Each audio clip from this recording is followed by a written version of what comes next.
This is first bull run, the big skedaddle, pub battle style. Turn 1.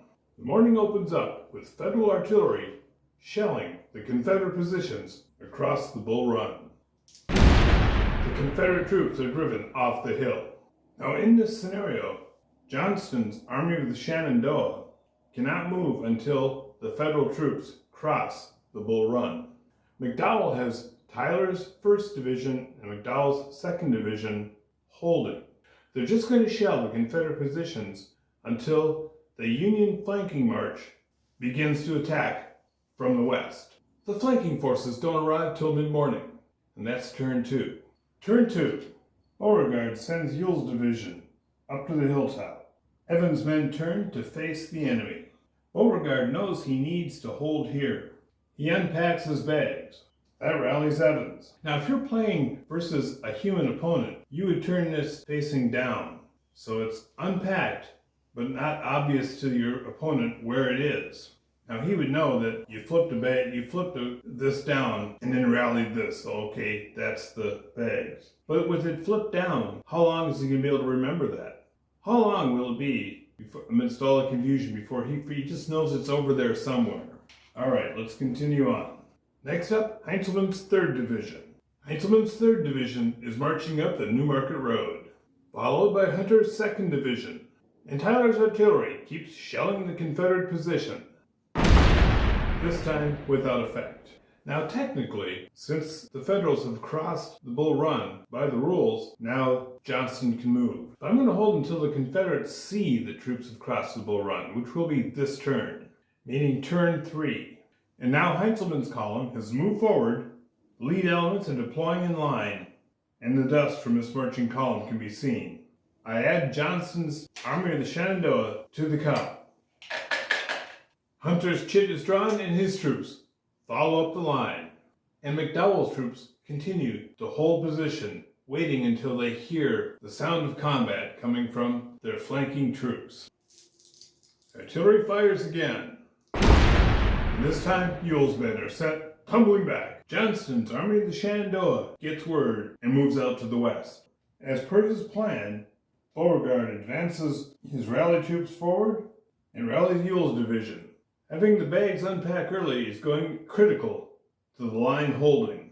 And this is Jackson's brigade. It's actually part of Johnston's Army of the Shenandoah and should move with him. I'll have to remember to move them next time. They are the only block on the whole board that isn't militia. It's an interesting battle. These troops just dissolve in combat, which means that canny players will maneuver around and get into the right positions before they hit the enemy. Because you have to hit them hard and quick or your army's going to dissolve. And now it's turn 4, midday. Now I am using the orders rules, but since this battle is so small, I'm not actually writing these orders down. I just know in my mind, okay, these are what their orders are. This is how they're drawn, and this is what they can do with those orders. I'll explain these orders that I'm using as I draw the chits. First drawn is the Army of the Shenandoah. Their line of advance is to come right here. Next drawn is Hunter's division, but Heintzelman hasn't moved yet, so Hunter's larger division sits on a road, wondering what the delay is. Again, the Federal artillery opens up. Again, the troops are driven off the hill. Now Beauregard is drawn. He commits his rallied troops back into the line and hold. This block is Beauregard's cavalry watching the Union advance. Having sent word of the Federal approach, they begin a wide flanking maneuver, and Heintzelman's division is drawn. Now without the orders rules, I'd be turning and sending someone to watch what's going on there. But I can't change my orders till next turn. His current orders are to form a line here. Here's his division, formed up in the line, and ready to take the Confederate army in the flank. And now it's turn 5. It's getting on in towards mid-afternoon. Heintzelman has been ordered to advance east. Beauregard rallies his troops, and his cavalry moves towards Groveton. Elements of Johnston's Army of the Shenandoah move into position. Johnston's army includes Jeb Stuart's small cavalry force, which in this scenario is just a detachment, but it's an elite detachment. so it takes 2 hits to destroy it. They move to the hills east of Newmarket to see what the Federal troops are doing. As they've done all day, Tyler's artillery fires again. Again, driving the Confederates from the hill. I probably should have ordered these troops ahead this turn, but as yet there's still nothing combat from the west. Hunter's division is ordered to move forward and deploy behind Heintzelman. They have no knowledge of this small group of horsemen off on their right flank. And Newmarket's division arrives from Centerville. Boom. And now it's late afternoon.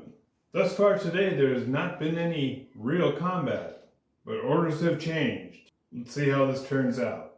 First up is Hunter's division. His cavalry has heard rumors of Southern forces around Groveton. He rides off to investigate. He finds the cavalry. The rest of his division follows orders. There is confusion because they did not expect Southerners in their rear. Johnston's army, the Shenandoah, is drawn, and it sees Stuart making a lot of noise as he moves around to the flank, trying to sow discomfort and uncertainty in the Union forces. Beauregard continues to rally his panicked units, position them again. Rinse and repeat, his line has to hold. Heintzelman follows his orders. Runyon's advance is blocked by Tyler's bags. Miles' troops surge forward. And last, Tyler's division. Before they surge across, their artillery opens up on the center of the Confederate line. Driving back Longstreet's division, and then his troops surge forward. Now let's try some combat. Both these units are dragoons. Dragoons use 2 dice. They are both militia cavalry. The Southern cavalry was able to anticipate the attack and not get destroyed. They fall back. And now Tyler's drive. The first volley of Beauregard's men throws Sherman's division back. Over here on the Confederate right. Holmes's division throws back the forward elements of the Federal advance, but with seeing the supporting troops moving up, they too fall back. While Sherman's troops ran away, let's see if Schenck's troops can do better. Beauregard's men are able to once again throw back Schenck's Germans, but there's nothing left. And now it's early evening. Runyon's men advance and come out of column. Beauregard moves to retake his position. Maybe this counterattack wasn't the wisest move, but his orders hadn't changed. Hold the hills. Johnston adjusts his defenses, but otherwise holds his position. Hunter continues his advance as per his orders, and his cavalry pursues. Miles sends his men back into the combat. Heintzelman receives orders to attack. Tyler rallies his men and sends them back in. Again, dragoon combat around Groveton. In a swirling, confused combat, both units render themselves ineffective.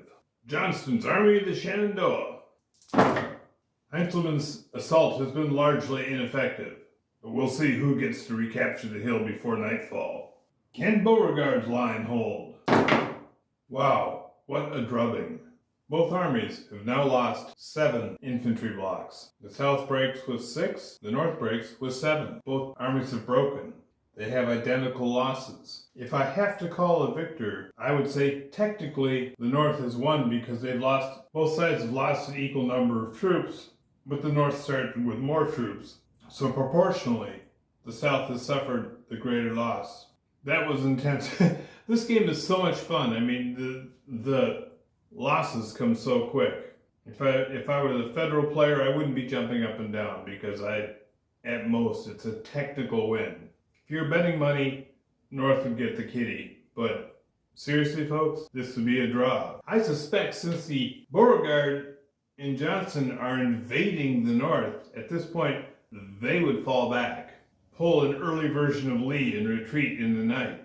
And like many historical battles, they're argued even today who really won the battle. This is pub battles. You're playing in a pub, you'd sit back and you'd trade jaunts and jibes and lively good fun at the bar. Good game.